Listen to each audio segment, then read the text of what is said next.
Para una tarde fría, qué más rico que un café con notas de chocolate y frutos rojos, Liliana. Siguen la mandando, combinación mire, perfecta. nos llegó de Pueblo Rico. Me voy a poner aquí las gafas porque dice lo siguiente. En la zona cafetera del departamento de Antioquia, Colombia, se encuentra la hacienda La Vasconia, ubicada a 1850 metros sobre el nivel del mar y con frecuencia, no sé qué es eso, rodeada por una bruma tenue que se desliza por el cañón del río Cauca. Café especial, producción artesanal. Prepara tu café La Vasconia en la casa con Chemex, Dripper, cafetera italiana, Aeropress, prensa francesa. Seguimos promoviendo nuestra industria regional y estamos muy contentos. Me gusta también este empaque. Qué pajarito tan bonito. Sí. Es del pájaro de los 7 colores. Y huele. Ya nos regañaron que eso no se debía hacer, pero Ay, bueno, no, Nacho, nosotros lo hacemos. Sí, ¿cómo Bienvenidos a la primera mesa de opinión de Antioquia. Usted que está esperando para tomarse un buen café de nuestra región. Aquí le tenemos cantidades de marcas. Usted elige la que más le guste. Mi recomendación es que pase de una en una. Pruebe Sí, primero uno, después otro, y así siempre va a tener un sabor diferente y un placer muy distinto. Bueno, señores, pues hoy tuvimos como ciertas cosas que ocurrieron de Uber. Tuvimos desde cierres en la Universidad Nacional. De hecho, comencemos en orden, ¿le parece? Sí, bien pueda. ¿Qué pasó? Por ahí vi que estaba cerrado hacia Robledo, en fin, ya empezó todo el alboroto. Sí, Nacho, mire, pues comencemos desde muy tempranas horas de la mañana. El sistema de transporte masivo Metro se vio afectado por una alerta que emitieron por un falso paquete con un paquete con un falso explosivo. El hecho quedó grabado en imágenes, en una de las cámaras del Metro, se ve cuando un hombre ingresa y pues deja allí una maleta que en su interior tenía una camiseta impregnada con orina, lo que ocasionó pues que al momento de que los perros antiexplosivos, los caninos, revisaran el paquete sospechoso, diera como positivo, lo que de inmediato alertó a las autoridades y produjo que fuera evacuada la estación San Antonio del Metro en plena hora pico, 6:30 de la mañana aproximadamente. Me Y dijo en de ese buena momento- fuente algo, Sí, Nacho. de muy buena fuente. Esto fue un sondeo. Sí. Una advertencia. Una advertencia no. No, un están sondeo. midiendo, Están midiendo la Estaban capacidad de midiendo reacción. la reacción Sí, y total. calculando Ajá. eso. Es que mire Exacto. que el Con tipo lo dejó, alevosía. el tipo lo puso ahí y se fue. No, y Sí, si no, Nacho, no mire, es un hubiera tenido habitante de orina. calle, al parecer, dice el comandante de la Policía Metropolitana que este hombre, pues dicen, le dijeron que fuera a San Antonio de Prado, recogiera la maleta y la dejara en el lugar para mirar justamente la reacción de las autoridades ante este hecho. Se está investigando quién pudo haber dado la orden de que recogiera la maleta y dejarla allí en este lugar. Pero escuchemos al general Eliezer Camacho que entrega detalles de lo que se conoce justamente de este hecho que afectó la ciudad a primeras horas de la mañana cuando todo el mundo se estaba desplazando a sus múltiples tareas. En el sector del Parque Berrío se logra la captura de esta persona. Esta persona, quien podría tratarse un habitante de calle, manifiesta que en algún sitio de San Antonio del Prado le ordenaron recoger la maleta. Estamos en investigación para saber exactamente quién realizó esta actividad y que dejarla en este sitio. Igualmente esta persona tiene 4 antecedentes, 2 por tráfico de estupefacientes, 2 por violación de domicilio, por delitos con anterioridad. Ocurrió muy temprano, hubo pánico. Bueno, Por después de fortuna, esto- Nacho, esto no pasó de allí, luego Sí. se restableció el servicio y ahora pues son las autoridades las que hacen un llamado a la calma, también a estar vigilantes ante cualquier hecho sospechoso, dar inmediatamente aviso a las autoridades. Después, Nacho, pues nos fuimos para la gobernación de Antioquia. Recordemos que había un consejo de seguridad extraordinario entre las principales autoridades, estaba la Fuerza Aérea, el Ejército, la Policía Nacional, la Fiscalía, estaban todas las autoridades, el gobernador, anunciando una serie de medidas que se tomarán por parte de todas las autoridades para las manifestaciones programadas el próximo jueves 21 de noviembre acá en la ciudad de Medellín y en el departamento de Antioquia. Entre esas medidas está la ley seca, en un horario, el horario que inicia desde el miércoles a las 11:59 de la noche hasta el jueves a las 8 de la noche. Dicen las autoridades que en caso de que se presente alguna alteración del orden público, de que sea necesario, esta medida puede ser extendida.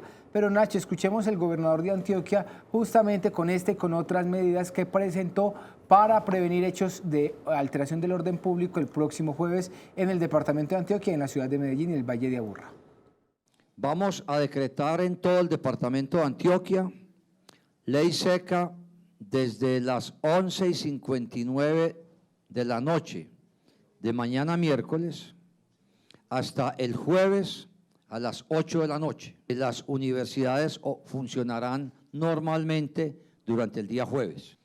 Tercero, se instala desde mañana a las 12 de la noche el puesto de mando unificado hasta las 12 de la noche del jueves, 24 horas seguidas, donde estará toda la institucionalidad. Cuarto, se prohíben durante el día jueves, desde las 5 de la mañana hasta las 8 de la noche, el transporte de gasolina y sus derivados, de cilindros de gas y de gas en cualquier forma, los trasteos, los escombros, todo lo que signifique este tipo de elementos estarán prohibidos el jueves desde las 5 de la mañana hasta las 11 de la noche. Bueno, ahí tienen las palabras del gobernador Duber. ¿Qué Nacho, pasa después? Mire, hubo mucho revuelo a nivel nacional porque esta mañana, no sé si Germana en un momento nos contará, se vieron muchos militares allí en la ciudad de Bogotá y esto desde muy tempranas horas de la mañana comenzó en redes sociales a causar revuelo, quienes estaban a favor, quienes estaban en contra, quienes decían que sí, quienes decían que no, que estaban de acuerdo y que no. Pues a modo personal, pues es esa autoridad, puede estar donde quiera en el territorio nacional y puede ejercer allí control. Pero preguntamos acá en la ciudad de Medellín al comandante de la región. Pero perdóneme, le hago una intervención Sí, ahí. Nacho. Tengo entendido que en Bogotá hubo varios allanamientos donde encontraron muchos elementos para este jueves. Capuchas, se encontraron tapabocas, se encontraron una cantidad de elementos que parece ser que iban a ser utilizados este próximo fin de semana. Liliana, ¿usted tenía algo que complementar aquí? No, relacionado con el paro, pero no con... Muy bueno. Entonces, don Germán, el sí. avión. No, Nacho, fueron operativos en 3 ciudades, Cali, Medellín y Bogotá. Lo que pasa es que hubo más bien revuelo porque se están quejando las personas que fueron, digamos que allanadas, es porque son colectivos sociales. Es decir, que llegaron inclusive no los dejaron grabar, hay algo en lo que se llama no me acuerdo, de los pueblos, Comité de los Pueblos, no sé cómo se llama, en fin, unas organizaciones sociales que se están quejando de atropellos por parte de la fuerza pública y sí, se dice que encontraron varios elementos como propaganda alusiva al paro, en algunas se habla de armas cortopunzantes, se habla de capuchas, de esos pasamontañas que llaman y sí, digamos que hay una especie de controversia ahí porque las autoridades dicen que esos son elementos que podrían generar caos en las ciudades, hicieron esos operativos en 3 ciudades, y las personas afectadas dicen que ellos tienen derecho a tener esos elementos y que se sintieron atropellados, que les prohibieron grabar, tomar fotografías y antes hicieron la denuncia, Nacho. Lo del tema de los militares, pues mire, la controversia se genera es porque están los militares en las calles en Bogotá, yo también vi unos aquí en Envigado, ahora que estuve al mediodía, y es porque el ministro de la Defensa, el recién estrenado ministro de la Defensa, Carlos Holmes Trujillo, salió a desmentir ante los medios de comunicación que fuera cierto que Bogotá fuera a estar militarizada. Lo negó categóricamente y lo que pasa es que la gente, pues muy acuciosa, se puso a grabar en las calles y vieron esas calles llenas de militares. Entonces, digamos que hay como una contradicción allí. Yo no sé si tenemos de pronto las declaraciones del ministro de la Defensa, donde él negaba que fuera cierto que se hubiera militarizado la ciudad de Bogotá. Se actuará con contundencia frente a las manifestaciones violentas si es que éstas tienen lugar. Dentro de este marco conceptual debo señalar en nombre del Gobierno Nacional que no es cierto que el gobierno haya ordenado la militarización de Bogotá o de alguna otra ciudad del país de cara a la movilización del 21 de noviembre.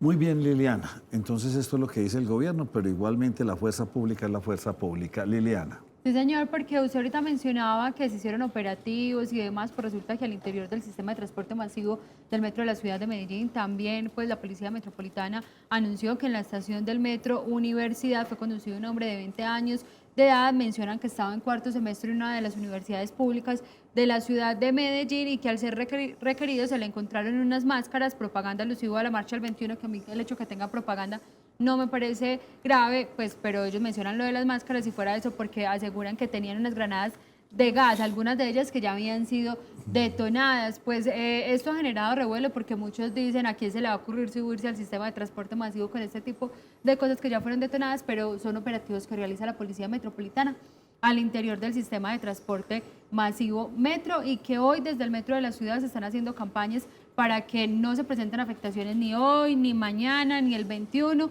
sino que se siga cuidando el sistema de transporte masivo. Y usted ahorita mencionaba, Nacho, lo de la Universidad Nacional y me parece que se envía un mal mensaje desde la universidad, no desde la universidad, sino los estudiantes, porque el día de ayer, lo mencionaba hoy el rector y hacía la denuncia, fueron sorprendidos, o más bien amanecieron cerca de 120 entre estudiantes y personas ajenas a la universidad en algo que ellos instalaron como un campamento. El problema fue que esas personas, Nacho, pues estaban consumiendo licor, dice el vicerrector que estaban en estado de alicoramiento y que fuera de eso muchos de ellos estaban consumiendo sustancias psicoactivas. Adicional a eso, resulta que había personal administrativo del área financiera trabajando al interior de la universidad, llegaron hasta la oficina de estos funcionarios, les pusieron sillas en el escritorio y les dijeron que hicieran el favor y se retiraran. El señor pues que estaba al cargo le dijo, es que estamos haciendo un trabajo de cierre, se está finalizando el año y debemos terminar unos trabajos, por eso estamos acá. Pocas palabras le dijo como que no le importaba, que se tenían que retirar. También insultaron a estas personas, insultaron a estudiantes que se encontraban en la biblioteca. Dicen los estudiantes que se les vulneró un derecho porque hoy cuando llegaron ya habían bloqueado la zona administrativa de la Universidad Nacional. El vicerrector desmontó y continuó con las labores. Ellos sacaron un comunicado, dice el vicerrector, que no le parece lógico que cómo es posible que se llegue a un acuerdo. La universidad tome la decisión de tener las puertas abiertas el día de hoy y durante toda la semana y ellos decidan bloquear algunos ingresos a la universidad. También se presentaron, Nacho, manifestaciones a las afueras de la universidad, tanto en la 65 como en el sector conocido como Punto Cero. Los estudiantes, ahí están viendo ustedes las imágenes, bloquearon esas principales vías de la ciudad de Medellín y pues esto, Nacho, no, o por lo menos hasta este momento no se ha salido de control, simplemente son los bloqueos, pero muchas personas rechazan e incluso el vicerrector dice, es un mensaje que no se le debe enviar a la comunidad porque nosotros les estamos autorizando, les estamos permitiendo el ingreso y pues no están actuando de la forma más correcta. Nacho, mire, yo retomo un poquito lo que hablaba Liliana de los elementos incautados allí en la Universidad de Antioquia. Son unos de esos unos cilindros ya lanzados por la fuerza pública y el comandante de la Policía Metropolitana explicaba para qué era eso. Él decía, pues muchos se pueden preguntar para qué si eso ya está detonado. Decía, es porque los impregnan de cualquier otro elemento y lo riegan y al momento de algún disturbio, alguna confrontación con el ESMAD, dicen que es el ESMAD quien está lanzando estos artefactos, estos elementos impregnados con otro material. Y Nacho, con respecto a lo de la militarización que finalmente el general Juan Carlos Ramírez, comandante de la 7ª división, dijo que no iba a haber militarización acá en Medellín tampoco. Sí hay unos comandos urbanos del ejército que seguirán operando con normalidad e indicó que entre el ejército y la policía habrá unos patrullajes en conjunto. O sea, veremos patrullas del ejército acompañadas de patrullas del ejército, de la policía, lo mismo que motocicletas de la policía con uniformados del ejército. Esto no quiere decir militarización. La militarización no es simplemente la presencia del ejército en la ciudad. Hay que hacer claridad que cuando se habla de militarización es que el comandante del ejército tiene la responsabilidad sobre lo que sucede en la ciudad. Que usualmente no es así, es el comandante de la policía quien responde por lo que pueda suceder en la ciudad. De momento no hay militarización, sigue el comandante de la policía respondiendo por lo que pasa en Medellín, pero escuchemos al general Juan Carlos Ramírez hablando sobre este tema. La Policía Nacional presentó unos sitios donde se requiere que se apoye con el ejército la seguridad acá en Medellín. Esa solicitud se colocó a atención del señor gobernador, el señor gobernador se le explicó y estamos previendo que en el momento en que la Policía Nacional requiera la asistencia militar va a estar presente. No hay militarización de Medellín, hay unos sitios estratégicos que la Policía Nacional determinó. En esos sitios, en ningún sitio va a estar solo el ejército. Vamos a estar en unas patrullas mixtas, ejército y policía. Y la responsabilidad sigue estando en cabeza de la Policía Nacional porque es una asistencia militar. Bueno, Duber, entonces, en palabras de Coquito, ¿militarizados o no militarizados? Explíquele a los televidentes rápidamente. Nacho, ¿qué pasa? Si se habla de militarizar, es que hay presencia de militares en las calles de Medellín, pero la responsabilidad sobre la autoridad recae sobre el comandante del ejército que tenga a su frente ese pelotón, ese batallón. En este caso sería el comandante Ramírez quien asuma la responsabilidad de la fuerza en la ciudad del Valle de Aburrá y Antioquia. Pueden haber presencia de soldados en todas las calles de Medellín, como va a pasar, pero la responsabilidad y las órdenes las seguirá emitiendo el comandante de la Policía Metropolitana. Perfecto. Y el comandante de la Región 6 de la Policía. Civil está a cargo de la policía, como debe ser. Bueno, por otro lado, pues también se dice cierre de fronteras, Germán. Cierre de fronteras, Nacho, tanto terrestres como fluviales, todo para evitar, por supuesto, desórdenes, problemas de orden público. Esas fronteras están pues con Ecuador, con Venezuela, por supuesto, con Brasil. La Oficina de Migración Colombia ha dicho que pues, se trata de evitar que ese tránsito que hay de ciudadanos venezolanos hacia acá, pues de pronto vaya a facilitar el ingreso de personas que vengan con otras intenciones a participar en las marchas y a hacer cualquier tipo de desorden.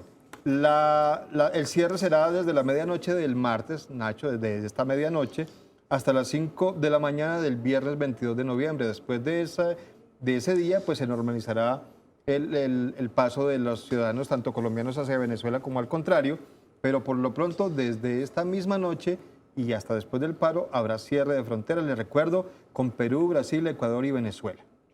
Muy bien, vámonos, Liliana, antes de preguntarle a don José Fernando y a Yasmín, gracias a Caribe Motor, patrocinador aquí de nuestro programa, muchas gracias a Caribe Motor. Si usted quiere comprar un Renault y tener todos los beneficios que ellos nos pueden brindar, pues tiene que ser en Caribe Motor, con excelentes promociones, como siempre digo.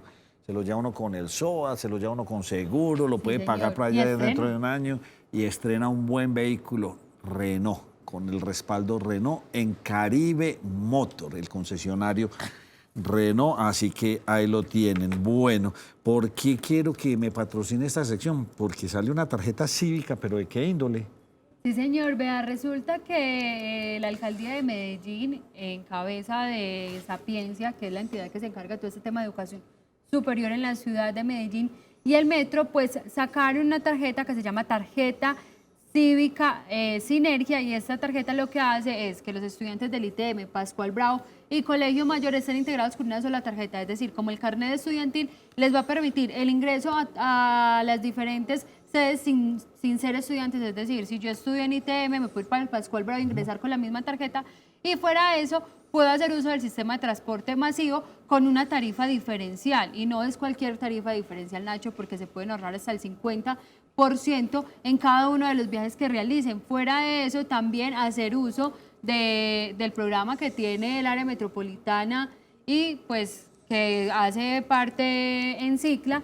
Se espera beneficiar cerca de más de 30.000 estudiantes, hasta la fecha ya 4.200, tienen esta tarjeta, sin duda es una buena noticia para Muy esos bien. estudiantes que van a poder acceder a un menor costo del sistema de transporte masivo.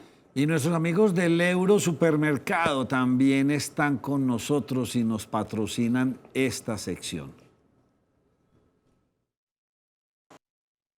La nota positiva con Eurosupermercado. En momentos de dificultad, pues uno debería tener la camiseta que tiene José Gil puesta, que me parece bien interesante su camiseta, José, porque primero el color blanco, que es el de la paz y la esperanza, y lo segundo que es la camiseta de Colombia. Hoy juega Colombia. Juega Colombia, Nacho, a las 8 de la noche con Ecuador. Partido amistoso, pero partido en el papel ganable también. Sí. Porque Colombia no está jugando bien y el viernes jugó muy regular frente a Perú. Pero es que Ecuador es la peor selección quizás que hay en este momento en Sudamérica. Entonces, si no entonces le le ganamos tenemos a que Ecuador, ganar. estamos en la olla. Muy bien, José. ¿Qué más tiene para contarme? Vea, le cuento a propósito de eso que uno de los jugadores de la selección Colombia, uno de quizás de los más importantes que hay en este momento en el fútbol europeo, que es Davinson Sánchez, se quedó hoy sin técnico. El que era hasta hoy su director técnico, Mauricio Pochettino, argentino, fue despedido del equipo Tottenham Hotspur de Inglaterra. En Inglaterra no es muy normal que despidan técnicos. El Tottenham viene de ser subcampeón de la Champions League y le está yendo bastante mal en la Premier League. Entonces se ha quedado pues Davinson, uno de los referentes de la selección, back central, sin director técnico. Por otro lado, le cuento que Santa Fe entró en un proceso de reorganización financiera por deudas que suman la bobavita de 25.000 millones de pesos. De esos 3.919 millones los debe a más de 90 días. Ay, ay, ay. El Euro Supermercado nos encanta y espero con ellos poder llevar todos estos cafés para que realmente hagamos una gran muestra. Próximamente estaremos hablando con el gerente. Ya queremos llevar todos esos cafés de Antioquia para que usted los pueda disfrutar y de una u otra manera apoyemos esta industria tan importante. Vámonos, antes de pasar a nuestro siguiente invitado, con una nota de la Alcaldía de Medellín.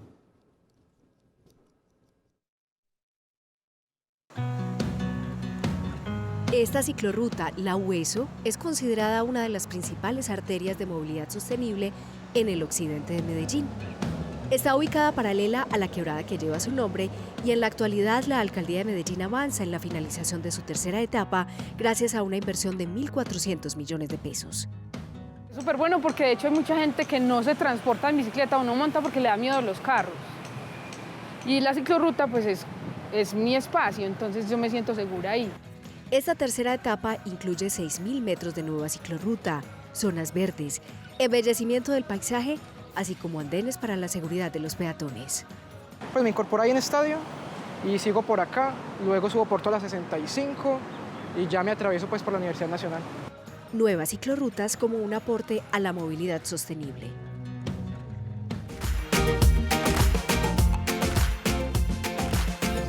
Recuerdo de usted, Leonardo. Bueno, continuamos en la primera mesa de opinión de sí, Antioquia. sí, Más sí, adelante maestros a la penal. tendremos al Seguro. presidente de la CUDA Antioquia, también Antonio tendremos Escobar. a la gente de Adida y vamos a tener a unos jueces, porque amenazas contra jueces, preocupante la situación. Por ahora vámonos para el municipio de Envigado y le doy la cordial bienvenida a Jimena Jiménez. ¿Cómo me le va? O con orina, lo que produjo que los perros antiexplosivos generaran la alerta. Positivas y continúo invitando a la comunidad envigadeña, a los turistas, a que vayan este próximo viernes 22 de noviembre a las 6 de la tarde en el Parque Principal Marceliano Vélez Barreneche, porque en Envigado renace la tradición en Navidad. Es una invitación para que vayan, pero hoy vengo con una invitada muy especial, Nacho, porque muchas veces no nos hacemos esa pregunta, bueno, ¿y quiénes fueron los artesanos que hicieron los alumbrados de Envigado? Pues hoy vine con una invitada, ella es Ana Patricia Durango López. Ana, qué rico tenerte aquí en el programa Nos Cogió la Noche y contándoles a todos los televidentes cómo o cuántos años llevas tú en la administración municipal a través de la Secretaría de Obras Públicas haciendo artesanalmente, manualmente estos alumbrados. Bueno, primero que todo, buenas tardes. Yo llevo aproximadamente 4 años participando en este lindo proyecto. Elaborando tu experiencia como tal, ¿sí?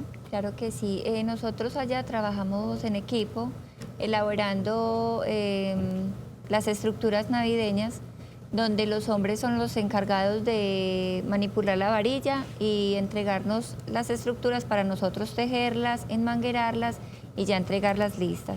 Este año fueron 35 mujeres, madres cabeza de familia y 15 hombres. Sí, señor. Patricia, hablemos qué es lo que vamos a ver este año, qué van a ver los envigadeños y los turistas este viernes 22 de noviembre. Bueno, este año el alumbrado está muy bonito, hay muchas estrellas, hay flores, hay campanas, hay moños, están los árboles navideños, hay mucha cosita por ver.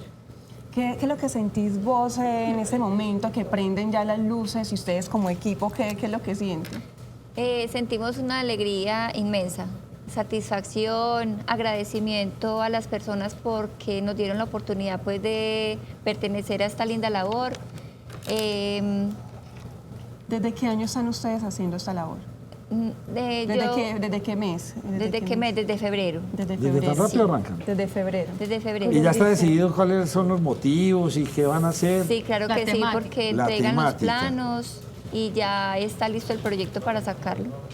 Nacho, la invitación es que vayan entonces este viernes. Ayer mostré nota de su municipio, ayer mostré, sí. ¿Ayer? Sí, también la estuvo haciendo, ya estuvimos allá hablando, estuvimos allá, no sé, en un Viendo parque. el ensayo como tal de los alumbrados. No, hablando con personas cómo los elaboraban, cómo los montaje. hacían. ¿Ah? La Sí, armada. De la armada, muy bonita la nota que mostramos ayer. No Qué sé si fue rico. contigo, pero ahí tuvo uno de mis periodistas, estuvo ayer, mostramos eso, en uno de los parques. Muy bonita la nota que hicimos ayer. Ana, Entonces, este Ana año nos van a Patricia. sorprender. Claro que sí. Entonces usted me recomienda, porque en Medellín como que no sé, pero en Envigado sí. Están muy hermosos, los invito para que vayan. Qué tan bueno. Tú tienes 2 hijos y gracias a este empleo, a este arte, tú has podido sacar tus hijos adelante. Claro ¿verdad? que sí, sí. Es una mujer emprendedora. 40, tus los hijos, niños. sí. El mayor tiene 19 años y la niña 12. Mucho trabajo. Pues sí. Pero Gracias a Dios. bastante los motivos que van a colocar este señor. año. O sea, no es ni una ni dos lucecitas en una No, cosa son grande. bastanticas. Sí, yo pasé por Envigado en estos días y vi que da la cosa en el Parque Central en todas partes. O sea, veo muy bien. Los lugares son el Parque Principal Marceliano Vélez, el Puente de los Fundadores, la zona verde de la Biblioteca Pública y Parque Cultural de Borarango, el Parque San José, el pasaje de la Alcaldía, las calles 37 Sur y 38 Sur, la Glorieta de Las Palmas, la carrera 43A, el pasaje de la calle 36 Sur y, bueno, entre otros lugares. Para que las personas sepan exactamente esos lugares y los tengan a la mano, pueden ingresar a www.envigado.gov.co. Nacho, y recuerde que este viernes de inauguración vamos a tener fiesta, vamos a tener a los hispanos, a los melódicos y a Doris Salas. Además de eso, Disculpa que se baila. va a haber un musical navideño a Estamos cargo de la invitados todos. Fundación Tenarco. Y fuera de eso va a haber el musical navideño, que siempre es hermoso cada año. Patricia. Patricia, la felicito. Qué bonita gestión y la Muchas Navidad gracias. nos debe alegrar el alma, el espíritu. Y es rico volver a retomar esto, salir a dar la vuelta, ir a ver alumbrados por todo Medellín, por todo Envigado, por donde los tengan bonitos. Este año pienso yo que el destino llamado va a ser Envigado. Claro que sí. Bienvenidos. Lo más rico es que cuando los envigadeños o los turistas vean estos alumbrados, vean que hay seres humanos detrás de ellos, de esta Claro. elaboración artesanalmente, mujeres cabeza de familia, que tienen la posibilidad de salir adelante a través de este trabajo que les brinda la Secretaría de Obras Públicas del municipio de Envigado. Usted como siempre trayéndome buenas cosas de Envigado. Claro que sí. La felicito y a usted también. Gracias. Muchísimas por habernos gracias. acompañado. Una A muy breve ustedes. pausa. Vamos a hablar con el área de jueces. Sí, señor, con Leonardo Cerón Erazo. Él es magistrado de la Sala Penal del Tribunal Superior de Medellín sobre el tema preocupante, Nacho, amenazas a los jueces. Ya volvemos.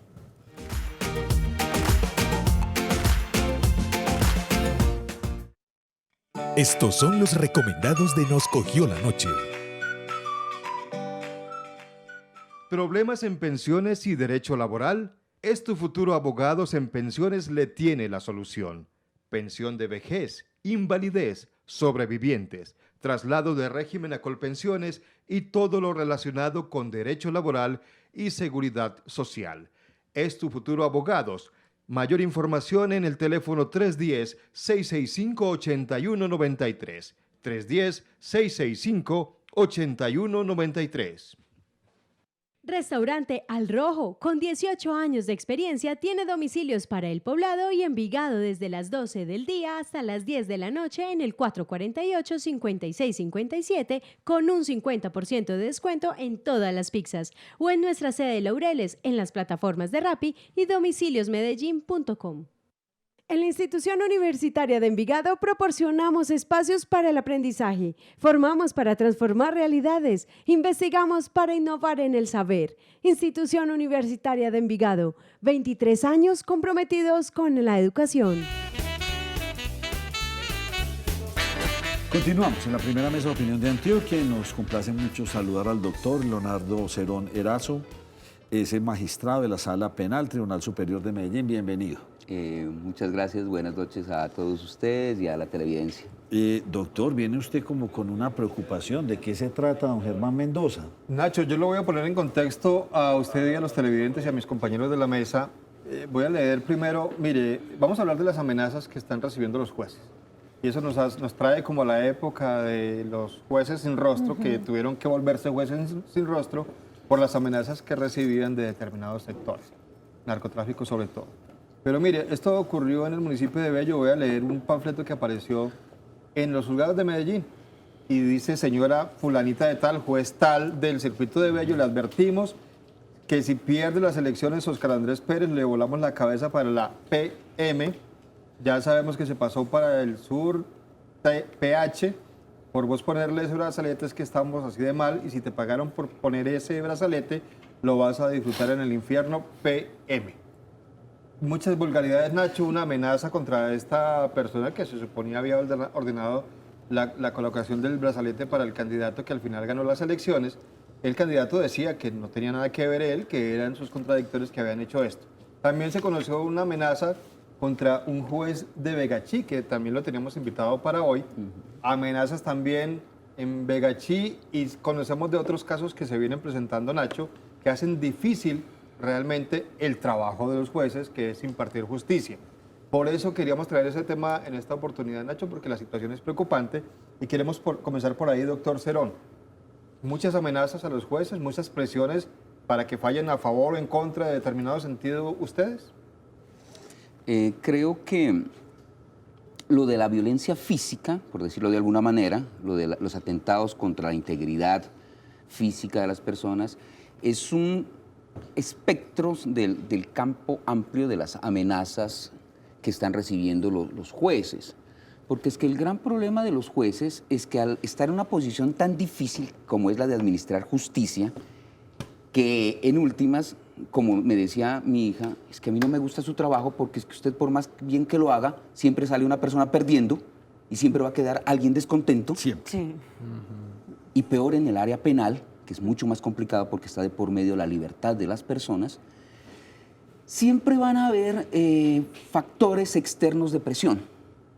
Entonces, si no son factores, digamos, originados en criminalidad común o en delincuencia organizada, también muchas veces vienen de otro tipo de sectores que simplemente no están de acuerdo con las decisiones de los jueces y que no ejercen un tipo de violencia física, pero sí de pronto moral.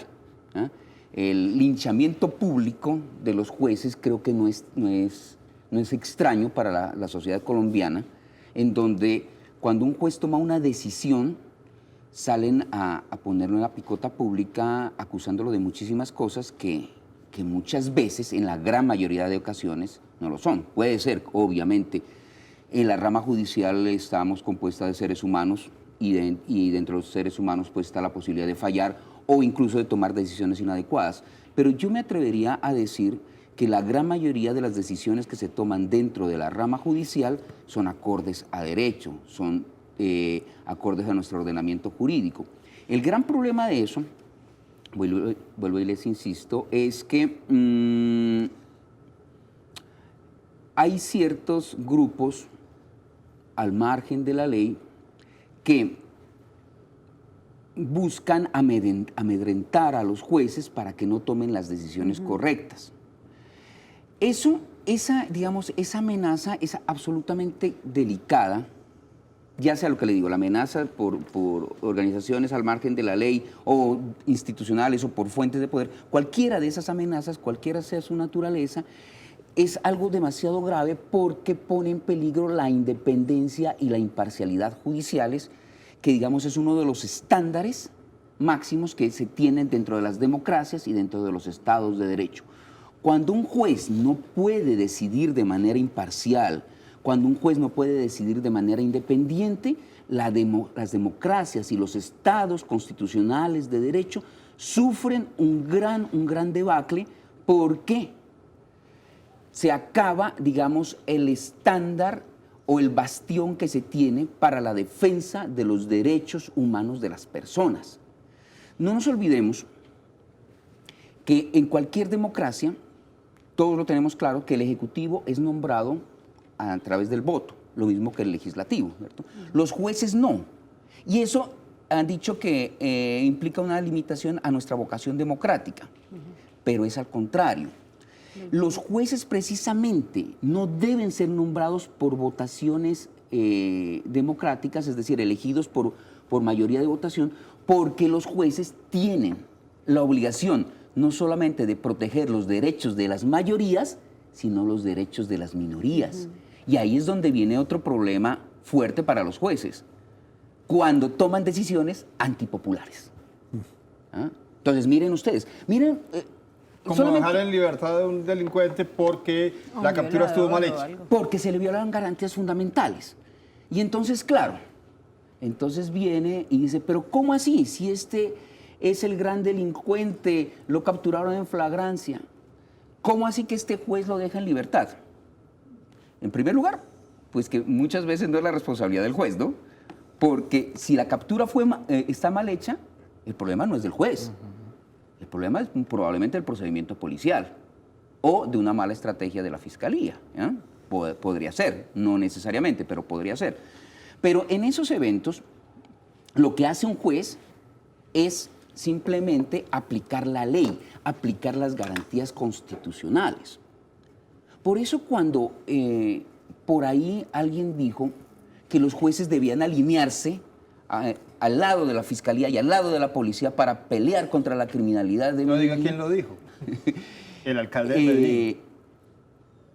Es claro que eso no puede ser así. Porque si eso es así, no se requerirían jueces. ¿Para qué jueces? Simplemente que actúe la policía, que capture y que sea la fiscalía la que juzgue y encerramos a todo el mundo. A todo el que sea capturado. A todo el que sea capturado. El problema, el gran problema, es que no todo el que es capturado es culpable. ¿Ah? Por eso se ha dicho que el derecho penal es el derecho para los delincuentes, es decir, para aplicarles una pena. En cambio, el derecho procesal penal, es decir, los procedimientos, es para proteger las garantías de todos los ciudadanos partiendo de la presunción de inocencia. Una persona hasta que no sea condenada, mediante una sentencia ejecutoriada, no puede ser catalogado como culpable. Y ahí es donde viene la función importante de los jueces penales, ¿ya? De rodear de garantías no solamente a los inocentes, sino también a los culpables, porque es que en un Estado constitucional de derecho todos tenemos unas garantías básicas, porque si no entraríamos en un estado de barbarie. Les pongo un ejemplo. Si nosotros aquí nos ponemos a jugar un parqués, digamos que nos conseguimos un parqués de 10 puestos, ¿no? Está interesante. Ya hay unas reglas de juego, ¿cierto? Hay unas reglas ahí, unas reglas mínimas, ¿no? Entonces, el que está inseguro no se lo puede matar, al que se lo mata se va a la cárcel, que si no saca pares, no puede salir. Son unas reglas, ¿ya? ¿Qué pasa si de pronto estamos aquí y yo lo veo a Nacho y digo, no, es que Nacho fue una persona muy cordial conmigo y entonces uno de ustedes lo va a matar? Yo digo, no, a él no lo pueden matar. Pero es que no están seguros. No lo pueden matar. Y de pronto acá mi amigo me cayó mal. No, usted sí le mandó una ficha a la cárcel. ¿Y por qué? Porque yo quiero. ¿Qué pasa con ese juego? Ya. Se acaba el juego. Sí, se acaba el juego. Y entra la barbarie. Porque de pronto podría usted, enojado por las arbitrariedades que yo estoy cometiendo, va y le pega una patada al tablero. Y se acabó. Y entramos a un estado de debacle, a un estado de salvajismo. Por eso son importantes las reglas. Por eso cuando dicen que, por lo general, a veces a mí me duele mucho cuando dicen, es que la leguleyada del abogado defensor o la leguleyada del juez dejó en libertad a esa persona. Esa leguleyada es una regla de las que estábamos hablando aquí. Para que haya civilidad debe haber reglas. Y las reglas hacen parte de los derechos de las personas. Entonces, la manera como me capturan tiene que tener unas formalidades para que se me respete. Me respeten mis derechos fundamentales. A mí no se puede entrar a la casa de una persona a buscar la evidencia si no hay una orden judicial.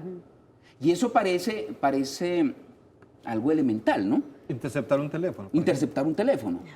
Lo que pasa es que nosotros estamos, realmente, o sea, no estamos tan mal. En un estado totalitario, cuando a usted se le entran a la casa un contingente del ejército, de la policía, sin orden judicial, cuando a usted lo interceptan sus comunicaciones en un estado totalitario, porque para ellos el enemigo es el que está en contra, ahí sí nos daríamos cuenta lo importantes que son las garantías. Entonces, ¿qué hacemos los jueces? Hacer respetar las garantías. La verdad sí, claro, la verdad sí. Pero, ¿cuál es el límite de la verdad en un proceso penal? El respeto de garantías. Si no se respetan garantías, entonces torturemos a esta persona para sacarle la verdad. Desaparezcamos a esta persona para conseguir la información. Y eso no puede ser, lo que digo, en un Estado constitucional de derecho no es así. Para eso estamos los jueces. Y entonces esas decisiones que tomamos muchas veces son impopulares, porque claro, riñen con el sentimiento, el clamor de la mayoría. Claro, se están robando celulares todos los días y coge el policía, captura al del celular y lo llevan ante un juez de control de garantías y lo dejan en libertad por cualquier razón, porque fue mal capturado o porque no tenía antecedentes, etcétera, etcétera. Y entonces eso sale a la opinión pública y claro, eso genera desazón y eso genera una inconformidad con la función de los jueces. Pero, que les digo, atrás de eso, en la gran mayoría de los casos, hay simplemente respeto de las reglas de juego. ¿Quiénes los están amenazando? Muchos factores. Lo que les decía, cada vez que un juez toma una decisión, hay una parte inconforme. Muchas amenazas, digamos que son aparentes, son por amedrentar simplemente, y eso puede provenir de... Es una respuesta de la adrenalina, del susto, sí, puede ser, sí. Claro. O sea, no se van a materializar. No se van a materializar, pero eso no significa que no generen preocupación. Eso es como cuando y un azul... nunca sabe. Como cuando un azul lo parte a usted. Usted le provoca, y muchos han sido, pues llegan a... Pero no son todos, pues, pero todo el mundo queda inconforme con esto. ¿Quiénes son esos inconformes?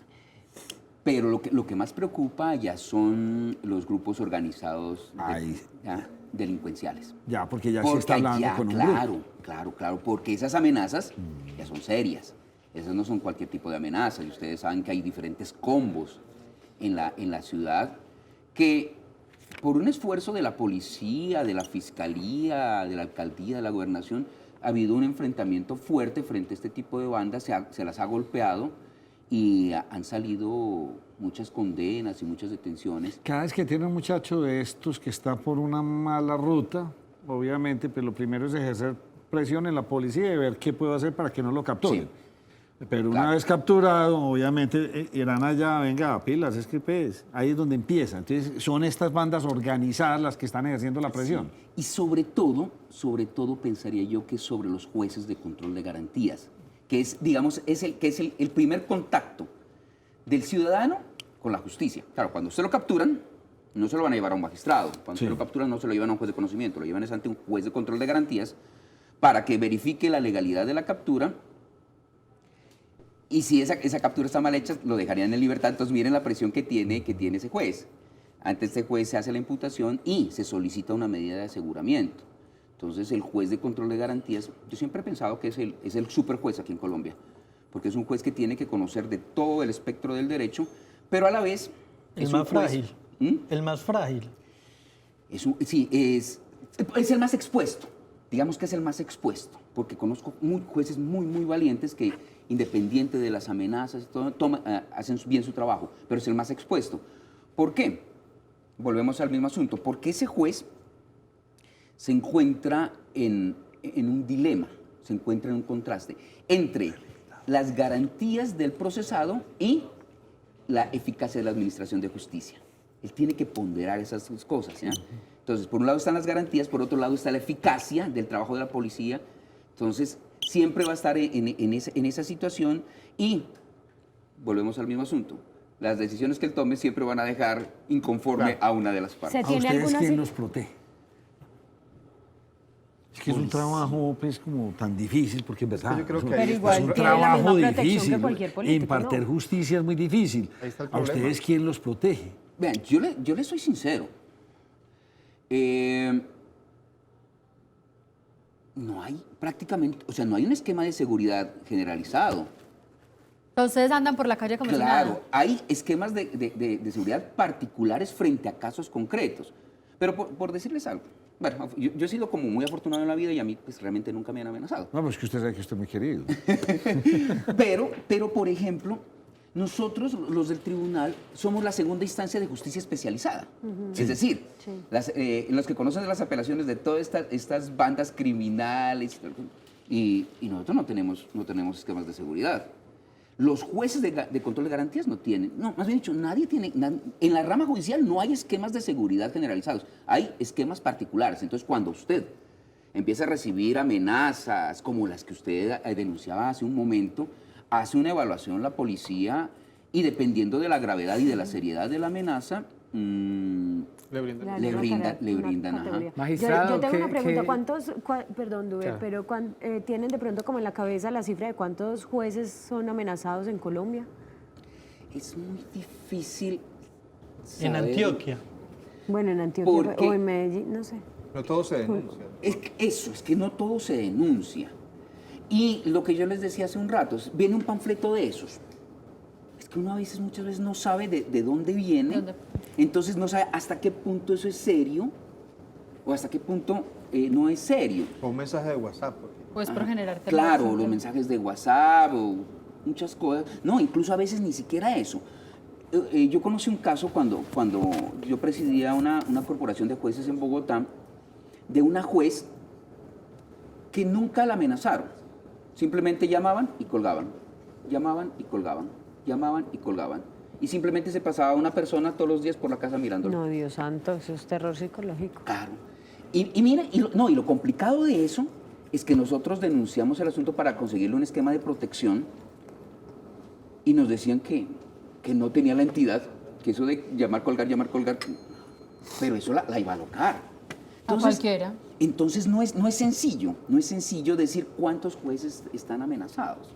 Es un poco complicado, porque hay, diríamos que como se habla en criminología, hay una cifra declarada de amenazas, pero hay también una cifra oscura o gris, o digamos que no denunciada. Es muy frágil el sistema judicial en este sentido. Sí. Porque obviamente, y en un país tan dramático como este, donde ni siquiera lo amenazan a usted, sino que es que su hijo, su hija, su esposa, o sea, la cosa va más allá. Es más complicada todavía. Sí, es más complicado. Claro, entonces, cuando se mete con la familia de uno. Eso hace que se vuelva muy frágil el sistema judicial. Sí. Definitivamente, cuando la amenaza ni siquiera es frente a uno, sino frente a la familia, se vuelve más complicado. Sin embargo, tengo mucha fe en el sistema de justicia colombiana. Yo he conocido casos de amenazas muy fuertes, en donde incluso han tenido que los jueces sacar su familia al exterior, pero han seguido poniéndole la cara, el pecho a la administración. Entonces, habrá jueces que yo incluso entendería, ¿no? Que renuncien por una amenaza o que se aparten del caso, pero la regla general es que los jueces han seguido... ¿Quién sabe esto? ¿Ustedes ya lo denunciaron? ¿Ya ha ido a altas instancias? Sí, se están... Lo que pasa es que no se está manejando el problema de manera estructural, sino se maneja el problema de carácter puntual. Entonces, sí, señor. Si hay un juez amenazado, pues a ese se le hace el consejo de seguridad, estaba leyendo hoy en las noticias que por allá en la costa hubo un problema con un juez, entonces que se reunieron el comité de seguridad, personas del gobierno, y bueno. Pero entonces sí, lo que le digo, se maneja a nivel particular, no se maneja a nivel general o estructural. ¿Qué tan conformes ustedes están con el sistema? ¿Cómo se maneja? ¿Qué tan conveniente podría ser de pronto tomar lo que fue hace algunos años los jueces sin rostro, traerlo a la actualidad? El momento es muy diferente porque pues, las amenazas no son tan frecuentes como en esa época y el momento que vivía la ciudad del país era un contexto completamente diferente. Pero eso brindaba ciertas garantías para los jueces y de pronto les generaba cierta tranquilidad. En la mayoría de los casos, no en todos, porque finalmente también se filtraban algunos nombres y se enteraban, se daban cuenta quién era el juez. Pero esas medidas, ¿cómo manejar eso? ¿Ustedes pedirían el modelo, cambiarlo un poco para que ustedes tuvieran más garantías de pronto el momento de dar la cara? De no dar la cara. Es muy difícil. De no dar la cara. Es muy difícil, porque finalmente el abogado sabe o se filtra el nombre. Bueno, lo que usted dice es muy cierto, Duber. Son dos momentos diferentes, ¿no? O sea, la década de los 80 y mediados de los 90 fue una época nefasta para Colombia, una cosa terrible, que aquí en Medellín cayeron muchos jueces, fiscales y defensores de derechos humanos a manos del narcotráfico. Digamos que no estamos tan mal, creería yo. No son los niveles comparables. Pero aún así, si estuviésemos en el mismo nivel, esconder la cara del juez o esconder la cara de los testigos creo que sería la decisión más nefasta que se podría tomar. Un juez siempre tiene que dar la cara. Y en un sistema de oralidad como el que estamos, los testigos tienen que dar la cara, porque eso es lo que generó, en vez de protección al sistema o de blindaje al sistema, lo que generó fue unos niveles de corrupción horribles y una violación de garantías a las personas terribles, porque no se sabía ni quién estaba declarando en contra mío, ni quién me estaba juzgando. O sea, eso era como una época del Ku Klux Klan, jueces ocultos, prueba oculta, testigos ocultos. Creería que nunca deberíamos volver a una situación de ¿Qué esas. tan preocupante es la situación en este momento? Digamos que no es la situación como la de los años 80 y mitad de la década de los 90. De alguna manera, el haber fraccionado estos grandes carteles, si bien es cierto no acabó con el negocio del narcotráfico, sí le redujo el poder por lo menos. ¿Ya? No es lo mismo que un juez esté juzgando al jefe de un combo de acá de alguna de las comunas a que esté juzgando a uno de los grandes jefes de un cartel. ¿Ya? No es lo mismo. Yo creo que la situación ha mejorado, pero lo importante de esto creo que es llamar la atención a que haya un poco más de preocupación para los casos puntuales por lo menos, ¿no? Porque muchas veces uno sí ve que no se le está parando la suficiente importancia a esas denuncias que los jueces hacen. Lo que les digo, mire, es que me está mandando mensajes de WhatsApp, me están llegando mensajes físicos, y lo que se hace muchas veces es, no, sí, vamos a corroborar, pero es que en la corroboración no pueden estar matando al juez. Entonces, creo que una alerta temprana, creo que es mejor tenerla más en cuenta y darle mayor efectividad. Usted decía al principio que muchas veces son amenazas que no se materializan, es decir, para intimidar, porque lo que se busca es hacer cambiar la decisión. Claro. Y si, bueno, se cumple el objetivo, pues no hay necesidad de matarlo. Pero que hay que pararle bolas a todas las amenazas, es decir, cualquier amenaza es tan importante por un pequeño mensaje, por una llamada telefónica o porque pasen por la casa y le hagan un atentado. Todas son importantes.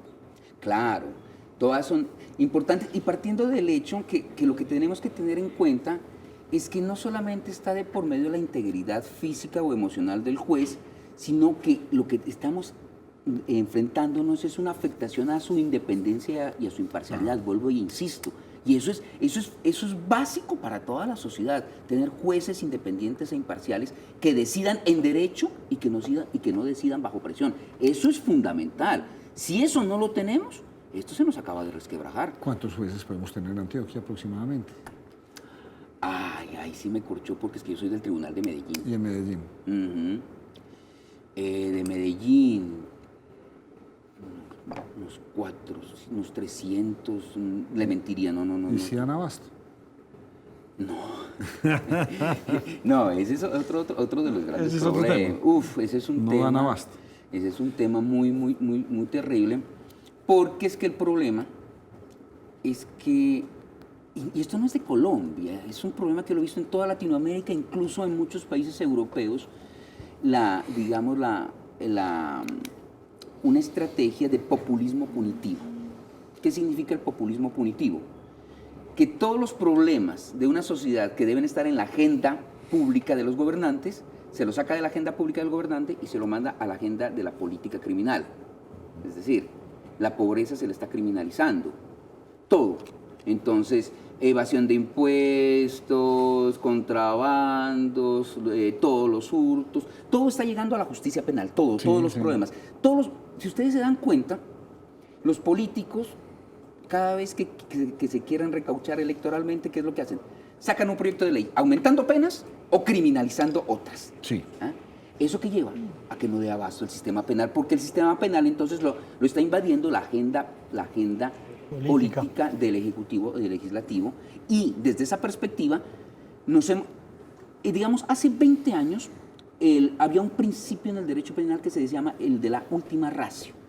O sea, el último control social era el que ejercía el derecho penal. Antes de eso estaba el derecho de familia, el derecho de policía, el derecho administrativo, tal.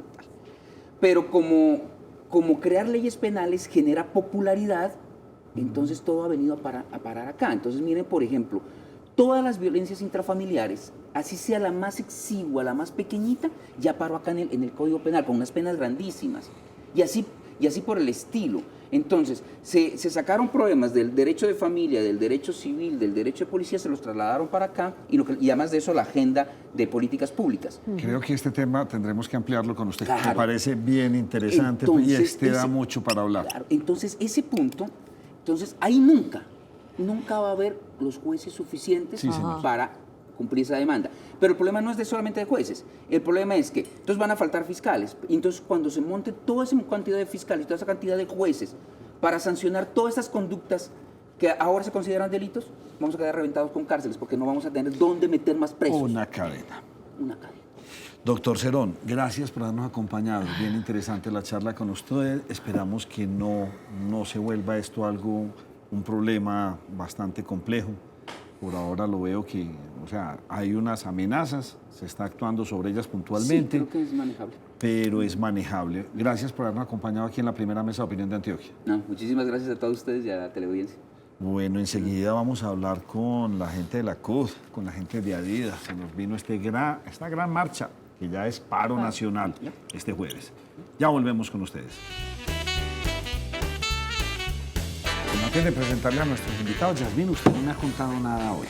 No, Nacho, me tenía abandonada. Sí, Vea, señora. primero le doy un saludo muy especial a unas personas muy bonitas que me encontré el jueves en el Éxito de Viva Envigado, Francia Salazar y Amanda Ospina. Ellas son televidentes, fiel televidentes, vivían en Canadá y digamos que en estos momentos en Medellín y nos recuerdan mucho. Adicional a esto, le comento que la autopista Medellín-Bogotá se abriría paso a esta importante vía del departamento en 4 días, es decir, a partir del sábado ya habría paso por la Medellín-Bogotá y una vía que estará cerrada definitivamente, es el cierre total de una vía de Argelia, de este municipio del oriente, en 3 días, 3 días va a durar el cierre, desde el 20 de noviembre, desde las 8 de la mañana hasta las 5 de la tarde del 23 de noviembre, para que las personas estén muy atentas. Nacho, y otra información muy lamentable que le voy a dar, no sé si ustedes recuerdan que la semana pasada dimos de la desaparición de un joven, de Edwin Andrés Gallo, lamentablemente lo encontraron pero sin vida. Entonces digamos que un abrazo muy fuerte a la familia y esperamos que la unión los acompañe en todo este proceso tan difícil. Don Jaime Montoya Restrepo, presidente de la CUT, ¿cómo me le va? Muy bien, y ustedes, muchas gracias por invitarnos al programa. Jesús Alejandro Villa, secretario de Asuntos Pedagógicos de ADIDA. Sí, señor. ¿Lo dije bien? Sí, señor. Bienvenidos. Sí, bueno, señores, se llegó la hora cero de esta marcha ya convertida en paro nacional. ¿Cómo ven ustedes el panorama y qué están esperando ustedes Nacho, de esta gran marcha? Nacho, de pronto antes de empezar sería bueno que el vocero de ADIDA, tengo entendido que las operaciones que se estaban llevando a cabo para encontrar material de lo de la marcha, también llegó a ADIDA, no sé si usted tenga información de eso, si sabe al final qué pasó, o si ustedes rechazan ese tipo de actuaciones por parte de la policía y la fuerza pública. Claro que sí. Hoy en todo el país hubieron allanamientos, en Cali, en Bogotá, aquí en Medellín, no solo contra organizaciones, sino también contra personas puntuales, ¿cierto? Un esquema que nosotros calificamos de, digámoslo, tratar de atemorizar a quienes estamos organizando este tipo de acciones. En el caso de ADIDA, bajo un argumento de otra investigación diferente, llega el CTI justo 2 días antes del paro, cosa que para nosotros es bastante preocupante y obviamente la rechazamos, porque lo consideramos una suerte de agresión, de oportunismo para tratar de alguna manera sumar esa campaña que hay de desprestigio para nuestra actividad sindical y para lo que vamos a realizar el 21. En ADIDA. En ADIDA. ¿Y qué encontraron allá? ¿O qué estaban buscando, según ellos? Sin palabras. No. Allá no encuentran asuntos, como digo, es de una investigación diferente, sin embargo llevan un día que es justo el paro, o sea, aprovechan la fecha. Bueno, pero es que esto es como una medición de poderes, Claro. Entonces por un lado pues, De vemos a los fuerzas. encapuchados hablando, vemos todo esto, y por el otro lado también se ejerce presión, o sea, porque esto no es cualquier marcha, o don Jaime, ¿usted cómo la ve? Sí, indudablemente, pues lo que nos espera este próximo 21 de noviembre es una gran movilización sin precedentes, yo creo, en mucho tiempo en la historia nacional, sobre todo por la gran acogida que ha tenido esta movilización, este paro, especialmente por el estado de indignación en el cual se encuentra un sector muy importante de la sociedad colombiana, especialmente por todos los sucesos que han venido acaeciendo que por supuesto no son buenos para la población, para el pueblo como tal, para el derecho al trabajo, para el trabajo digno y decente, mucho más en una nación donde estamos invadidos por la informalidad, en la economía del rebusque, en donde no tienen ninguna prestación, donde no tienen ningún tipo de garantías laborales. Las cosas han llegado a un punto en el cual la aplicación de este modelo económico que nos vienen aplicando tiene a la nación en unas condiciones de una baja ostensible en lo que llamamos la producción nacional.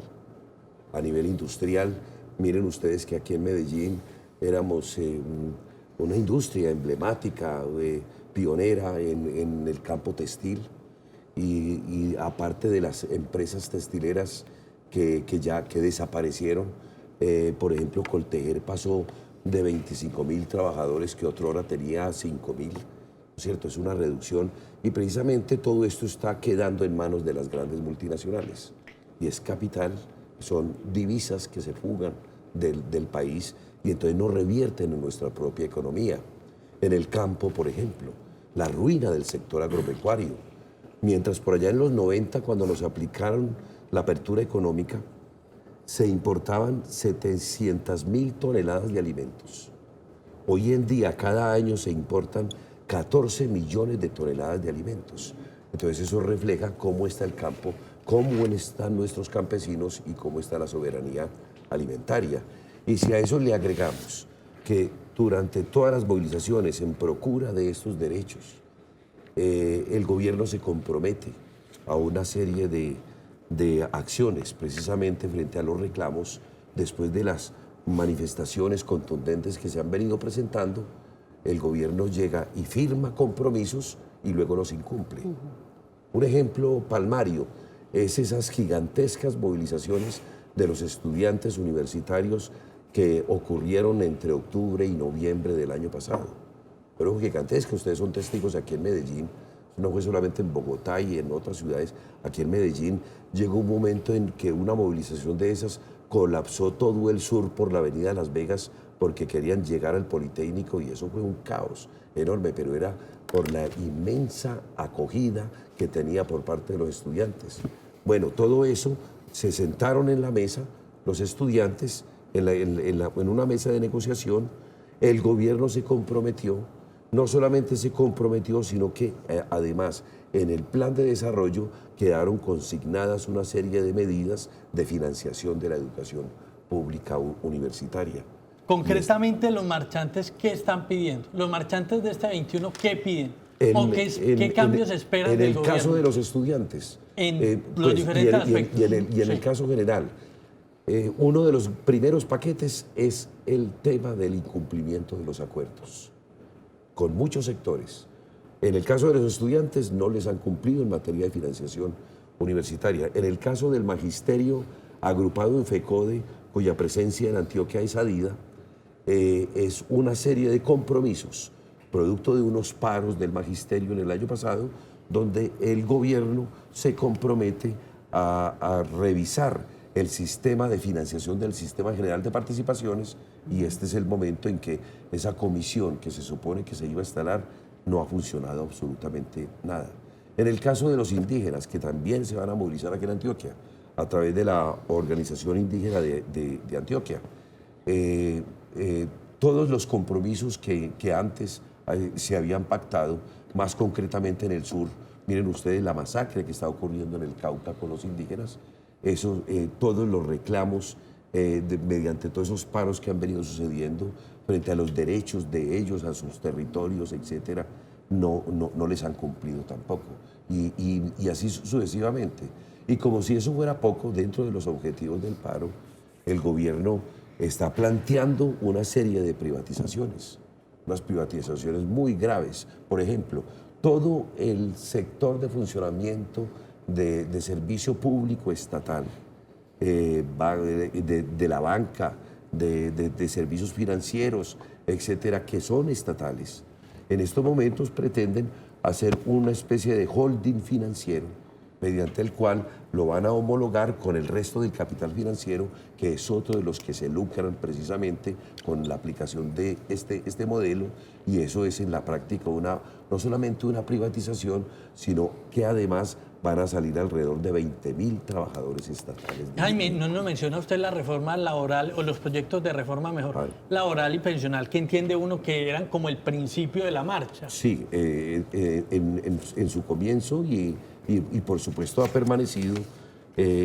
Inicialmente nosotros estamos contra una eventual reforma laboral que nuevamente el gobierno quiere emprender.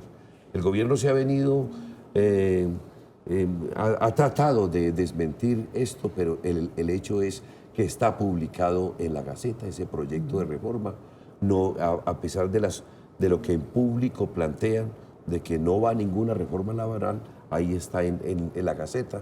Entonces uno dice, si hay una verdadera intención de eliminar esa reforma, mediante la cual van a deteriorar mucho más el salario mínimo, los derechos de los trabajadores en muchos campos, entonces ¿por qué no lo retiran de la Gaceta? Yo tengo una pregunta. Sí. Yo tengo una pregunta, sí, precisamente para Jesús Alejandro, que hace parte de ADIR, pues ustedes también han salido a marchar en diferentes ocasiones y pues siempre, y han dicho las diferentes personas que organizan la marcha, no se puede desvirtuar la marcha sin duda es legítima, las personas pueden salir a las vías, pero de pronto a la gente lo que más le preocupa es porque de pronto esas vías, de hecho, por ejemplo lo que pasó hoy en la Universidad Nacional, que han amenazado personal de la sede administrativa y demás, ¿cómo hacer para que estas situaciones no afecten las causas por las que van a salir a marchar el 21? Porque sin duda esto genera un gran temor en la ciudadanía, y Nacho ayer lo decía, y también uno escucha empresarios que dicen vamos a cerrar, colegios privados que dicen no van a tener clase, universidades privadas, y no es precisamente porque les estén diciendo la gente vaya a la marcha, sino es un tema de temor, de miedo a lo que pueda pasar. Claro, es que hemos asistido como a una campaña de sembrar temor y terror entre la población. Nosotros hemos marchado históricamente de forma civilizada, de forma pacífica, el magisterio en particular lo ha hecho en esta ciudad pues constantemente, de acuerdo a las diferentes acciones que hemos tenido que desarrollar. En este caso puntual se magnifica el asunto, surgen sectores llamando casi que a una histeria colectiva de cerrar negocios, de crear grupos de choque, o sea, plantear grupos de choque contra la marcha y demás. Entonces observamos que hay un intento de desprestigiar y de atacar la movilización por esa vía. Obviamente ha calado en parte de la población, pero nosotros como organizadores siempre llamamos a marchar de forma obviamente contundente, activa, creativa, pero en paz. Nosotros siempre llamamos en paz, siempre nos hemos caracterizado por eso y esperamos que en esta ocasión también sea así. De igual manera, seguramente ustedes han sido testigos de cómo incluso en cubrimientos mediáticos se ha visto infiltración, literal infiltración, donde salen de la marcha a la patrulla, ¿cierto? Los presuntos encapuchados, y eso también nos preocupa. Nosotros estamos tratando de organizar a toda nuestra gente para que esté tranquila, esté observante, esté atenta a ese tipo de acciones que pueden desvirtuar. Evidentemente es un riesgo, pero nosotros creemos que estamos en la capacidad, pues todas las organizaciones que estamos participando, en protestar de forma pacífica, de forma contundente y, en la medida de lo posible, hacer todo lo que está a nuestro alcance para no ser ni provocados ni generar esos espacios de choque que algunos seguramente quieren hacerlo desde otra orilla. Pero ustedes están preparados, por ejemplo, para denunciar a los encapuchados. Uno supone que una persona de bien no tiene por qué estar encapuchada en una marcha. Claro está. Claro. Sí, es que, permíteme, Dale. Jesús, esto lo estamos convocando no solamente desde la CUDS. Ustedes han de saber que aparte de muchos sectores sociales, ambientalistas, comunidades que están en minoría, etcétera, están fundamentalmente las centrales obreras. Y de todas las movilizaciones que hemos hecho, desde las centrales obreras, particularmente CTC, CGT y nosotros, la Central Unitaria de Trabajadores, hemos sido enfáticos en que las movilizaciones de nosotros están en el marco de la Constitución y la ley, son marchas civilizadas, en paz, y precisamente eso es lo que nosotros hemos garantizado. ¿Qué pasa? Cuando ocurren esas infiltraciones, nosotros consideramos que en lo que atañe a las personas que adentro se vuelven exaltados y hacen desmanes, esos son casos que nosotros hemos logrado minimizar su influencia en muchas de las movilizaciones. Hay que ver en las movilizaciones del año pasado que citaba ahora con los estudiantes, que los mismos estudiantes les decían a los que iban a hacer alguna pinta, sin violencia, esto es una marcha pacífica, todos al unísono, y por intermedio de eso los opacaban, en lo que correspondía a nosotros. Pero también es cierto de que el gobierno debe garantizar como legítimo derecho de la protesta que no ocurran ese tipo de infiltraciones. Nosotros estamos pidiendo protección para que esas marchas sean en efecto pacíficas. ¿Y cómo lo pueden garantizar? ¿Con presencia, sin presencia de la fuerza pública? No, por supuesto. Nosotros hemos dicho que ellos no deben estar involucrados en la movilización, pero sí a una distancia prudente, de tal manera de que puedan reaccionar en el momento en que ocurran ese tipo de acciones de exaltados. Claro que sí. Ahora, José Fernando les preguntaba por las razones de la marcha y en muchas ocasiones se ha mostrado diferentes, que son múltiples, las razones o que convocan a la gente para salir y dicen, bueno, finalmente es que para qué salen o para qué tienen tantas razones, no deberían de tener tantas, sino solamente una. O no saben por qué están O marchando. no saben por qué están marchando. ¿Creen que eso debe ser así o ahí qué pasa? Lo que pasa es que cuando en el país se da un acumulado de descontentos de tantos sectores al mismo tiempo, evidentemente una marcha que recoge todo eso va a ser multicolor. Van a ver quienes marchan por lo que sucede en el Cauca, o sea, son muchas cosas que nos unen. En este momento es casi más un llamado de atención al gobierno sobre una situación estructural donde está fuera de tono, está fuera de contexto un poco de cosas en el país y por eso se ven tantos objetivos. Cuando marchamos, por ejemplo, protestamos por un asunto gremial puntual, un pliego de peticiones, ese es el objetivo. En este caso es un asunto que no es de nosotros como sindicato, no es de la CUD como central, es de muchos sectores de la ciudadanía. ¿De aquí entonces deberían salir un montón de pliegos de peticiones o esto es, como usted lo dice, que me gusta lo que acaba de decir, es un gran llamado de atención de muchas personas? Sí. Y de varias dolencias, digamos. Muchas dolencias, eso es, pero de aquí no va a salir, pues, digamos, un pliego de peticiones. No, en este momento no hay un pliego. Tal vez lo hubo hace unos 3 años, que las centrales obreras colocamos un pliego de 14 puntos donde está todo este mismo panorama, pero no fue atendido por el gobierno. Y frente al descontento se han venido confluyendo todos estos factores y por eso desde las centrales logramos unificar esto en una sola cosa. ¿Qué es lo que nosotros pensamos? Que de aquí debe salir por parte del gobierno unas iniciativas mediante las cuales se conformen sendas reuniones por sectores, de acuerdo a las diferentes problemáticas, y que sean atendidos a aquellos puntos de incumplimiento de acuerdos donde fueron pactados, ¿cierto? Entonces nosotros suponemos que para finalizar este año y comienzos del 2020 deben configurarse ese tipo de reuniones que permitan una interlocución con el gobierno donde se mire punto por punto cada uno de ellos, yo diría que de manera sectorial. ¿Es casualidad el tiempo es casualidad o el tiempo es casualidad, el momento, o simplemente pues ustedes por qué eligieron esta fecha y esperaron a que el vecindario estuviera encendido, como lo está en Ecuador, como lo estuvo Chile, Bolivia? La coyuntura la esperaron, ¿por qué en otro momento? No, esta convocatoria la hicimos desde agosto aproximadamente. Cuando estábamos en agosto no sabíamos nada de Chile, no sabíamos nada de Ecuador y qué estaba sucediendo allá, ni esperábamos que esas cosas sucedieran. Y desde agosto una reunión con las centrales obreras y una organización que se llama Coordinadora de Organizaciones Sociales, COS, nos juntamos para empezar a trazar un plan de acción donde quedó más adelante definido, pero antes de esos acontecimientos, la fecha del 21 de noviembre como el momento culmen de la movilización que íbamos a hacer en todo el país. Germán Mendoza. Realmente es ajeno a esas condiciones, nada tiene que ver con estas cosas que vienen ocurriendo, particularmente aquí en América Latina. Son causales propios, autóctonos de nuestras condiciones, de la deslaborización, de la desigualdad, de la inequidad tan enorme en la cual estamos en Cuba. Germán. Una pequeñita y la otra pregunta. La primera es porque pregunto por acá que si no se le hicieron marchas a Santos, pero yo recuerdo que sí, pero usted me responderá ahorita. Y la segunda es, ¿qué decirle a la gente que critica esta movilización llamando a que son vagos, a que yo sí trabajo, yo produzco, yo no salgo porque yo sí tengo algo que hacer, como si realmente ustedes no trabajaran, no hicieran nada, se dedicaran a hacer esto? ¿Qué responderle a estas personas? Y primero lo de Santos. Bueno, lo de Santos, pues fueron varios paros nacionales, solamente el magisterio hubieron varios paros extensos, o sea, eso no tiene ninguna presentación, pues plantear que a Santos país no se sin le hizo, memoria. ¿cierto? Un país sin memoria, sí, estoy completamente de acuerdo. Muchas marchas. Fueron bastantes, fueron muchísimas.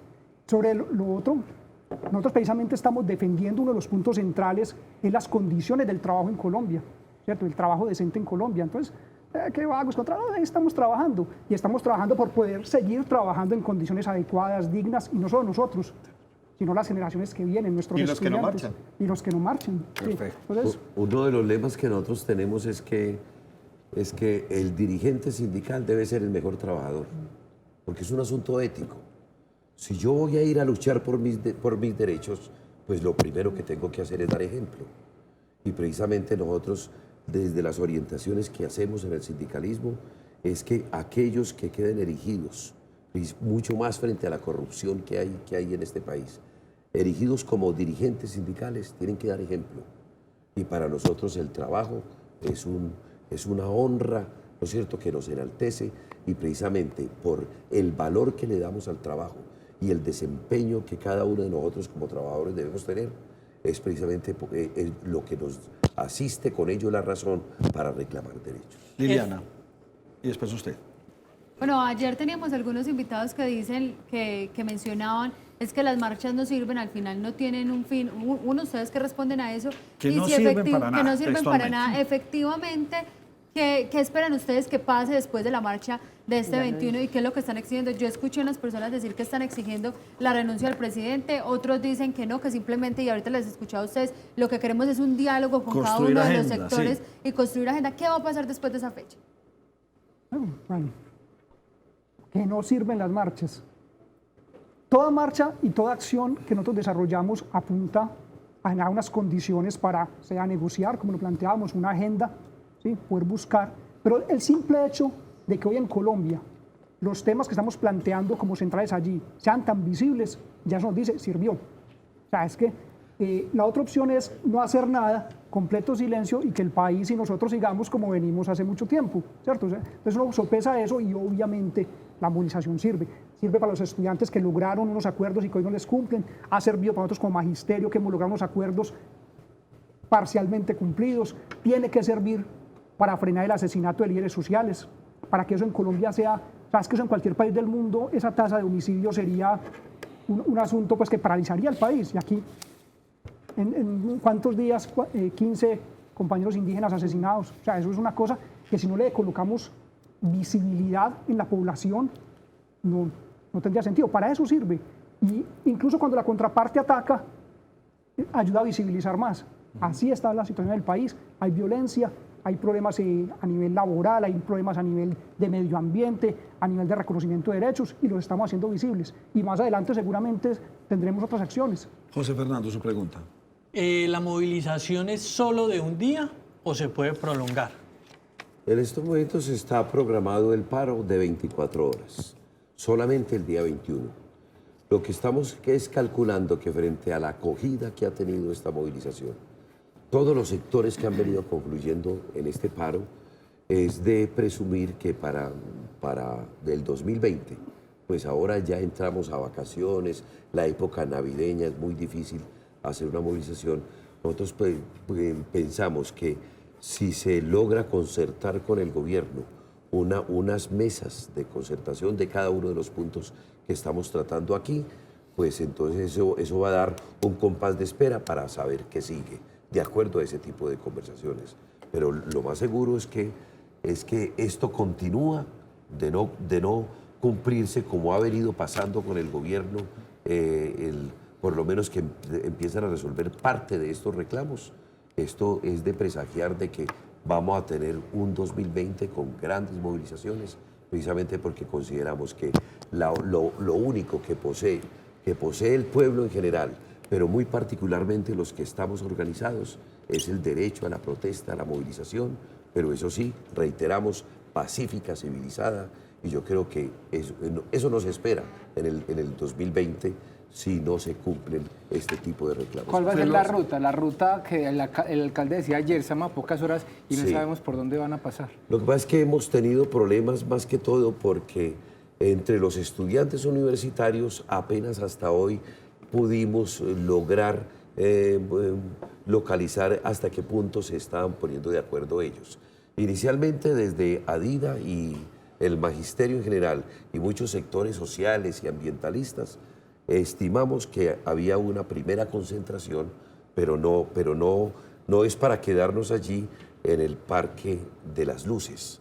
Estamos citando desde las 9 de la mañana al magisterio, a sectores sociales, para el Parque de las Luces desde las 9, pero a la espera de que las movilizaciones que salen de diferentes partes de los estudiantes lleguen a eso de las 10, 10 y media, por tardar 11, al Parque de las Luces para continuar ya todos en conjunto en movilización. ¿Cuántas personas esperan ustedes que asistan? En conjunto en movilización, ¿hasta dónde? ¿Por dónde? Hay varias. Lo que pasa es que, por ejemplo, de la parte del ITM, del Colegio Mayor, van a bajar hacia la Universidad Nacional. Van a hacer una concentración muy temprano, a eso de las 8 de la mañana, en el punto cero. Allí también van a llegar por Barranquilla los estudiantes de la Universidad de Antioquia. Y luego se van a desplazar por la avenida regional hacia el sur hasta Colombia, con el fin de voltear por Colombia y llegar a la avenida del Ferrocarril a encontrarse con una concentración que vamos a hacer también en el SENA, que estamos citando desde las 8 de la mañana en el SENA, en la sede central.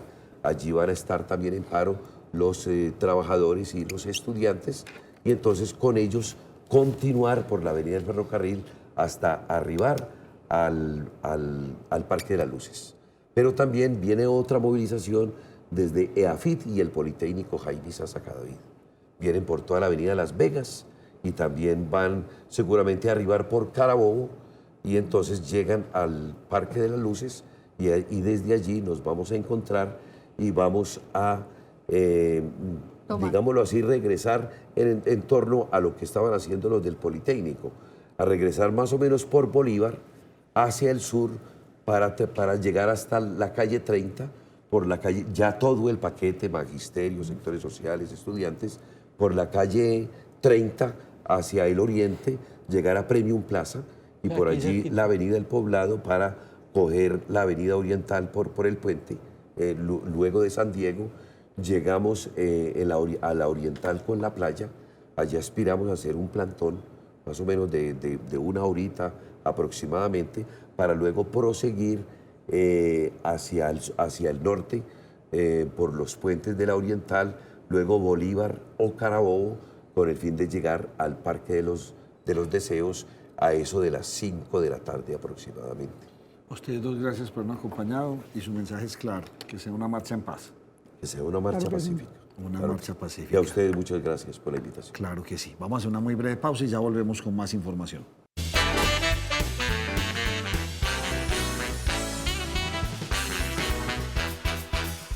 ¿Qué tal? Buenas noches, soy Germán Mendoza, bienvenidos a Nos Cogió la Noche Noticias.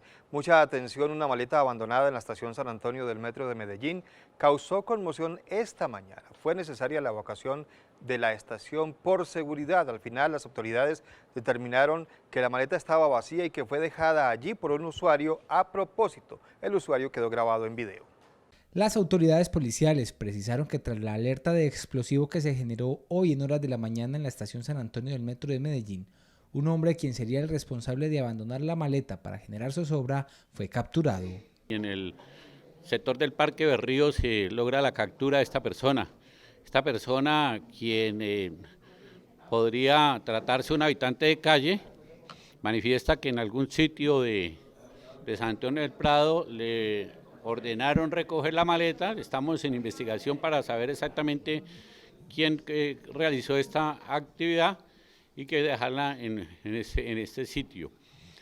Igualmente esta persona tiene 4 antecedentes, 2 por tráfico de estupefacientes, 2 por violación de domicilio, por delitos con anterioridad. Según las autoridades, la maleta abandonada tenía en su interior un trapo con orina, lo que produjo que los perros antiexplosivos generaran la alerta. De manera inmediata se observan los videos de seguridad que tenemos ahí en el mismo sistema y que tenemos pues acceso a los miembros de la Policía Nacional, y se da la orden de la búsqueda de la persona que se logra ver que no es un descuido, es una prueba de vulnerabilidad o tanteando a ver cómo puede afectar a precisamente el sistema, y se ordena el plan bloqueo. Por ahora las investigaciones se concentran en tratar de determinar quién dio la orden de abandonar esta maleta en el sistema de transporte masivo.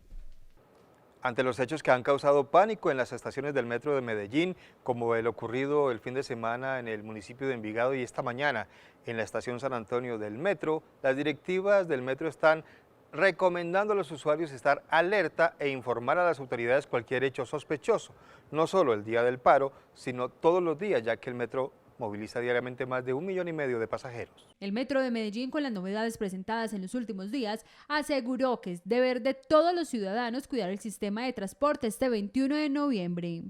No, miren, dentro de la cultura metro, que es un modo de relación positiva entre nosotros mismos, con los demás y con el entorno, precisamente con el entorno, parte de esa cultura metro es apoyar en situaciones donde vean algo anormal, alguna situación que se salga de lo cotidiano, pues avisar inmediatamente al personal metro o a la policía metro. Eso es un tema de autocuidado y también de cuidado del sistema. Constantemente damos ese tipo de mensajes e independientemente de lo que vaya a pasar el jueves, que obviamente el Metro de Medellín respeta obviamente la manifestación pacífica.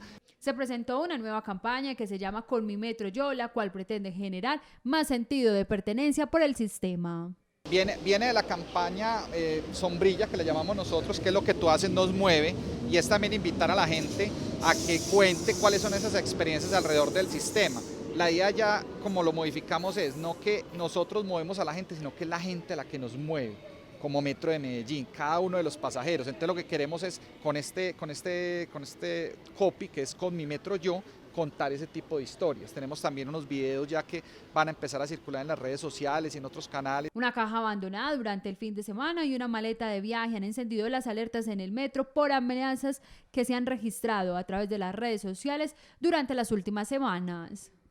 Ley seca, prohibición de transporte de gasolina y gas y también transporte de escombros, lo mismo que alerta hospitalaria, son algunas de las medidas que ha tomado la Gobernación de Antioquia para el paro del próximo jueves 21 de noviembre. Tras finalizar el Consejo de Seguridad adelantado en las últimas horas entre las principales autoridades departamentales, el gobernador de Antioquia, Luis Pérez Gutiérrez, anunció cuáles serán las medidas que se tomarán para evitar alteraciones del orden público durante las protestas programadas para el próximo jueves. Vamos a decretar en todo el departamento de Antioquia ley seca desde las 11:59 de la noche de mañana miércoles hasta el jueves a las 8 de la noche. Y quedamos en alerta. Si ese movimiento ciudadano continuara después de las 8 de la noche, volveríamos a sacar un decreto para extender la ley seca.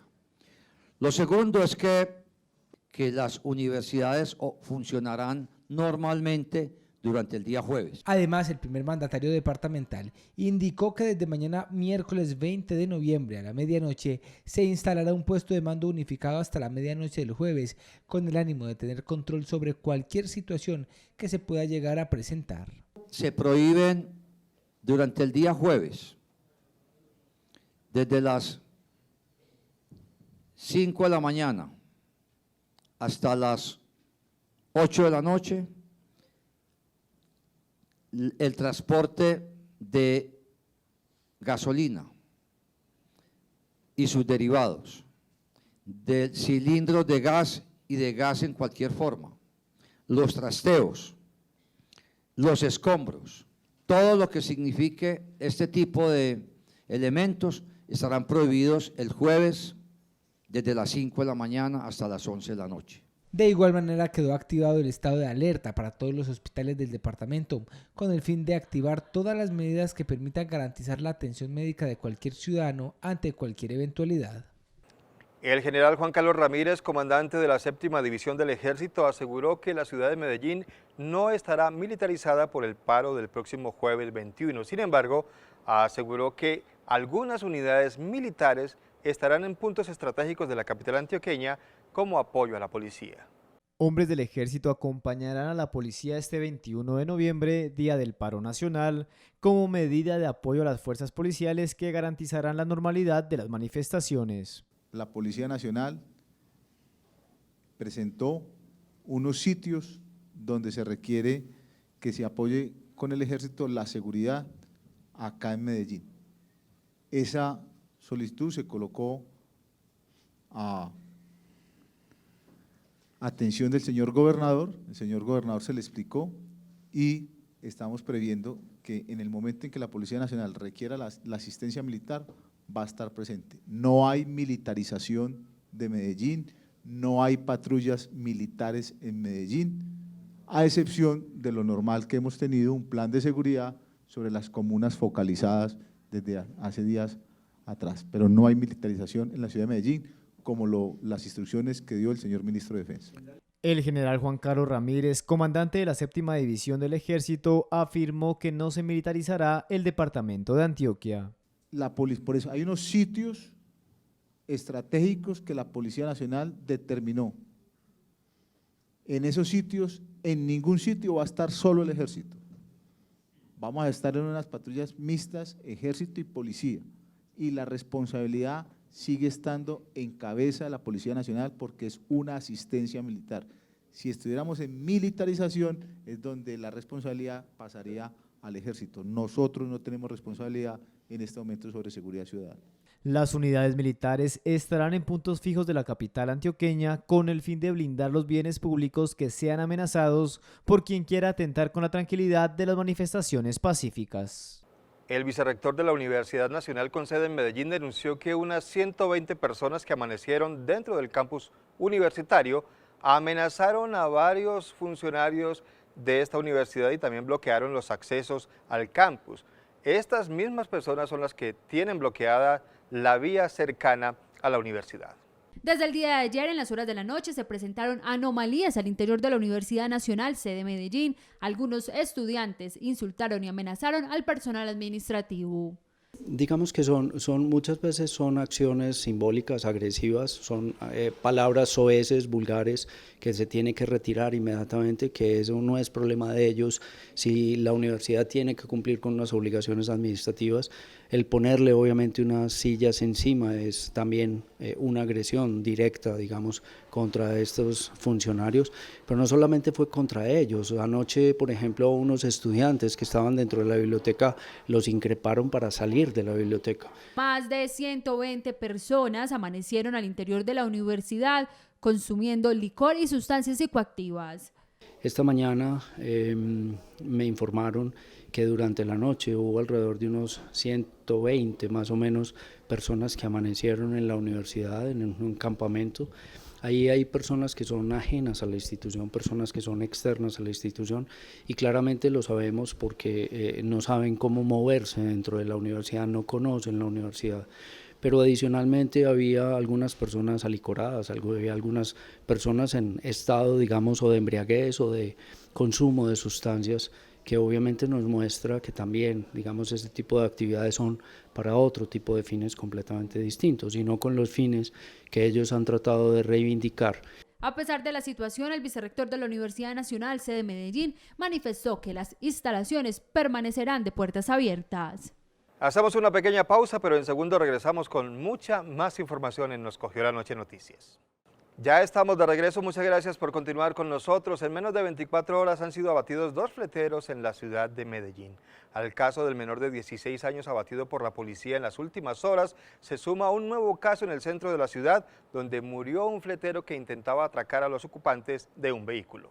En menos de 24 horas, las autoridades de Medellín reportaron la muerte violenta de otro fletero que perdió la vida cuando pretendía atracar a los ocupantes de un vehículo en plena zona céntrica de la capital antioqueña. Las autoridades de la ciudad entregaron detalles de lo sucedido. Sí, pues esta persona es neutralizada por parte de un ciudadano que se transportaba en un taxi. De acuerdo a las labores de este ciudadano que pertenece a una empresa de seguridad, iban a ser atracados por parte de 2 delincuentes. Uno portaba un arma blanca, otro portaba un arma de fogueo. Tratan de ingresar al vehículo taxi, el conductor pues él mismo manifiesta que los hechos del ciudadano, el ciudadano desenfunda su arma, la activa contra los 2 delincuentes, dispara contra ellos, hay uno que pierde la vida y el otro se encuentra herido. El hombre que resultó lesionado presentaba anotaciones por hurto de celular, violencia contra servidor público, lesiones personales y por fuga de presos.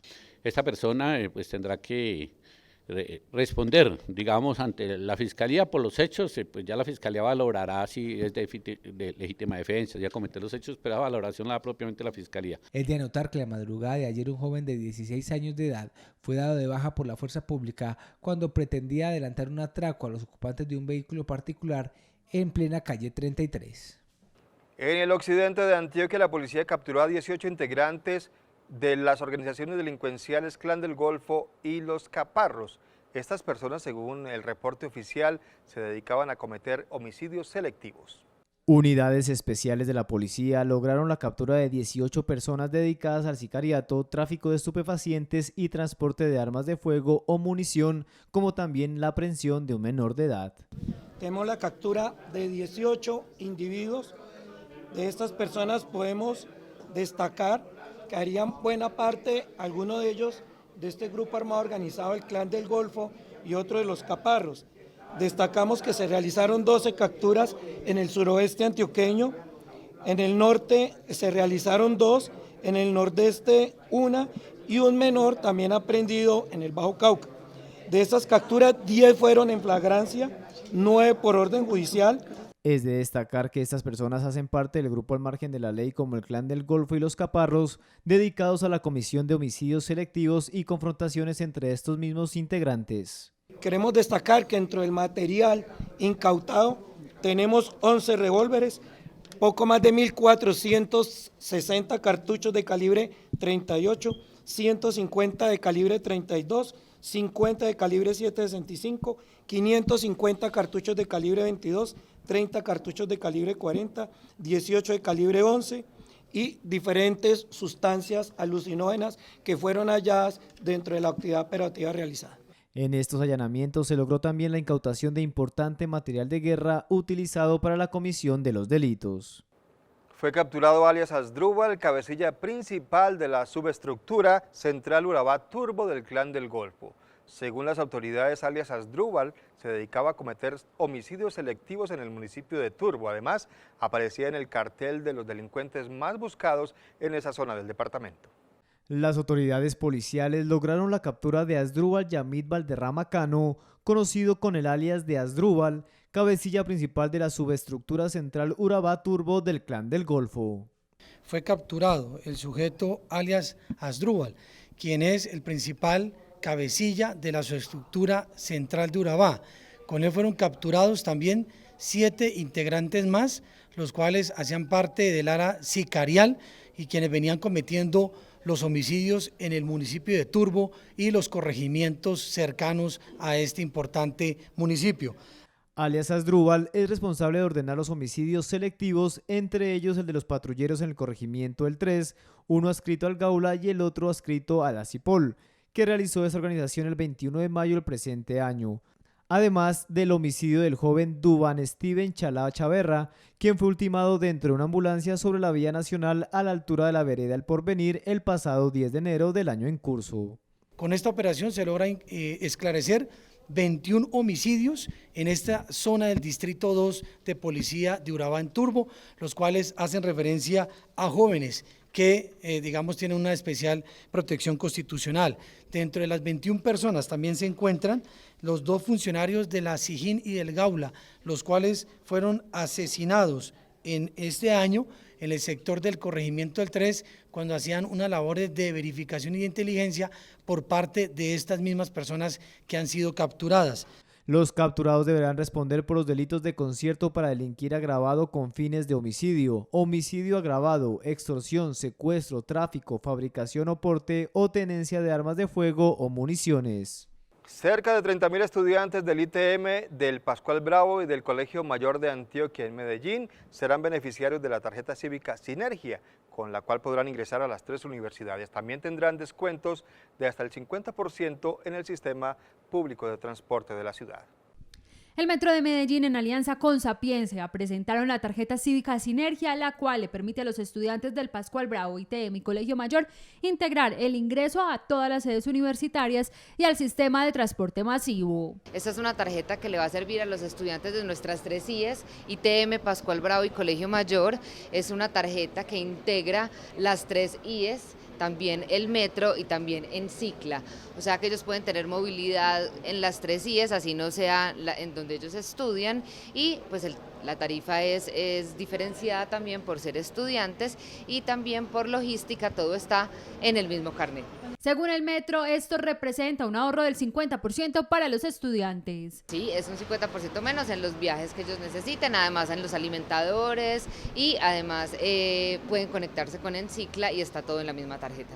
Sí, realmente es la integración, ya con esta nueva línea O, que es la línea de buses eléctricos entre Caribe y La Palma, tenemos más de 80 kilómetros de servicios que los pueden aprovechar pues no solamente los estudiantes sino todas las personas del Valle de Aburrá, y qué bueno que se integren y aprovechen estos beneficios tarifarios que hay pues para que se les haga la movilidad mucho más fácil. Se espera beneficiar a cerca de 30.000 universitarios con una inversión mínima de 300 millones de pesos. El tradicional alumbrado navideño del municipio de Sabaneta se encenderá el próximo 30 de noviembre. En Nos Cogió la Noche Noticias les contamos cómo será el diseño de este año. Hasta aquí la información deportiva en Nos Cogió la Noche Noticias. Mañana nos encontramos con más información.